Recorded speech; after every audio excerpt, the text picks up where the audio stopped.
जय शिवराय. आज पांढऱ्या दाढीवाला बोलला, कारण की पाटलावर बोलल्याशिवाय दम निघणार नाही. आणि बोलताना काय असे निरर्थक फालतू मुद्दे घ्यायचे. काय म्हण तर मराठा संघर्ष योद्धा माननीय श्री मनोज जरांगे पाटील यांनी सासरवाडीमध्ये तुकडे मोडलेत. पाटलांनी सासरवाडीमध्ये मोडलेच नाहीत. बरं, तू म्हणतोय म्हणून मोडले. बरं, मोडले, चला. पण पाटलांनी जेलमध्ये बेसन भाकर नाही ना खाल्ली तू ह्यासारखी. तू जेलमध्ये बेसन भाकर खाल्ली. पाटलांनी महाराष्ट्र सदन घोटाळा केला नाही. आज पाटील त्याच घरात राहतात ज्या घरामध्ये पूर्वी पाटील राहत होते. पाटलांनी अपंग व्यक्तीच्या नावावरती 4 फ्लॅट मुंबईला नाही घेतले. पाटलांनी कोणाचा तांदूळ चोरला नाही. पाटलांनी कोणकोणत्या गोरगरीब गरजवंताच्या तोंडातला घास खाल्ला नाही. महाराष्ट्र सदन घोटाळा सुद्धा केला नाही. करोडो रुपयाची प्रॉपर्टी सुद्धा जमा केली नाही, जे भुजबळ साहेब तुम्ही केली आहे. आणि तुम्ही नाव कोणाला ठेवतायत? मराठा संघर्ष योद्धा माननीय श्री मनोज जरांगे पाटील यांना, जे आमचं काळीच आहेत. आणि दुसरी महत्वाची गोष्ट, तुम्ही म्हणतायत ते कसला पाटील?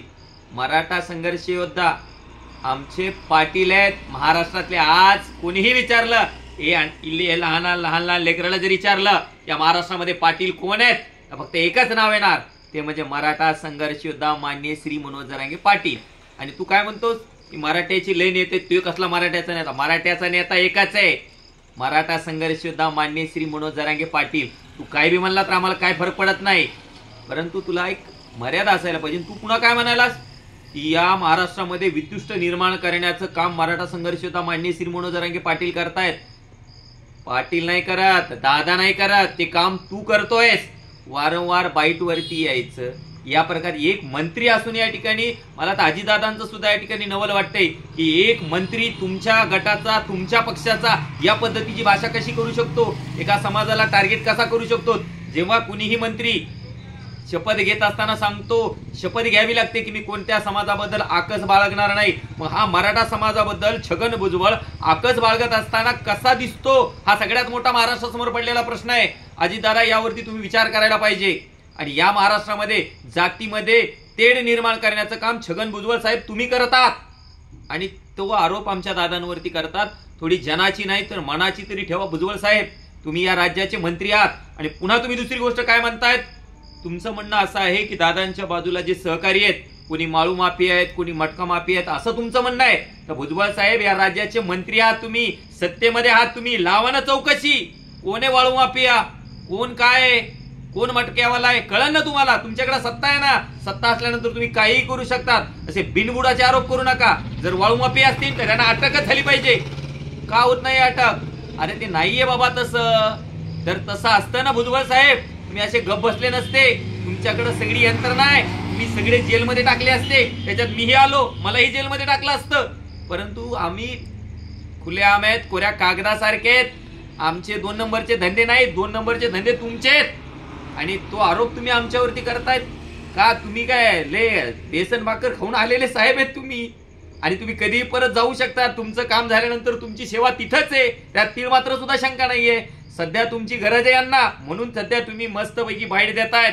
पण जेव्हा तुमची गरज संपलेली असेल, तुमचा मुक्काम ज्या ठिकाणी म्हणजे बेसन भाकरीच्या ठिकाणीच आहे भुजबळ साहेब, त्याबद्दल तुम्ही चिंता करू नका. पण असे बिनबुडाचे आरोप या ठिकाणी बिलकुल करू नका. आणि तू काय म्हणजे असं निरर्थक गोष्टी येतो तुम्ही. आणि वितुष्ट निर्माण करणं, याव करणं, त्याव करणं, तुम्ही तेढ निर्माण करतात भुजबळ साहेब. तुम्ही मंत्री असून या पद्धतीची भाषा तुम्हाला शोभत नाही. तुम्हाला वाटतंय नाही हे काही व्यवस्थित होत नाही. तुमचा पुन्हा दुसरी महत्वाची गोष्ट, तुमचं म्हणणं आहे की हा GR चुकीचा आहे.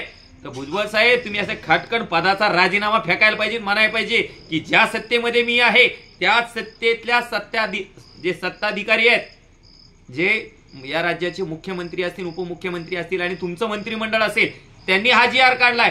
तो जर तुम्हाला मान्य नसेल तर तुम्ही असा तुमचा राजीनामा फेकायला पाहिजे आणि मग म्हणायला पाहिजे की हा GR मला मान्य नाही. त्याच खुर्चीवर बसून, त्याच म्हणजे सत्तेमध्ये असून सत्तेमधल्या लोकांनी हा GR काढलाय आणि तुम्ही म्हणताय की हा GR मला मान्य नाही. तर मग तुम्ही फेका ना राजीनामा बाजूला आणि मग म्हणा की हा GR या ठिकाणी मला मान्य नाही. इतका मराठ्यांचा द्वेष कुठं फेडता नाही पाप. आमच्याच मराठ्यांनी तुम्हाला मोठं केलंय आणि त्याच मराठ्यांवरती या प्रकारची पलटवार करणं ही गोष्ट अतिशय चुकीची आहे. भुजबळ साहेब, थोडी नैतिकता बाळगा. आपल्यावरती लाख हजार या ठिकाणी हजारो कोटी रुपयाचे भ्रष्टाचाराचे आरोप असताना दादासारख्या प्रामाणिक, एकनिष्ठ खंबीर नेतृत्वावर आणि त्यांच्या सहकार्यावरती अशा प्रकारचे आरोप करताना भुजबळ साहेब तुम्हाला लाज वाटली पाहिजे. एवढ्या नीच भाषा आपण कृपया वापरू नका. तुम्ही काहीही म्हणले, तुम्ही दादांना पाटील म्हणा अथवा नका म्हणू, पण आमचं इतकुसं लेकरू नाही, कोणत्याही समाजाचे लेकरू दादांना पाटीलच म्हणणार. तुमच्यासारख्या 2-4 जणांनी नाही म्हणलं तरी आम्हाला काहीच फरक पडत नाही. तुम्हाला पुन्हाच एकदा भुकण्यासाठी लाख लाख कोटी कोटी शुभेच्छा. असंच भुकत राहा.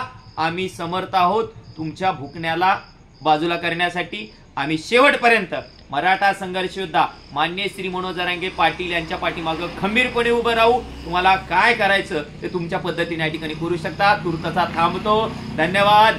जय जिजाऊ, जय शिवराय. एक मराठा लाख मराठा.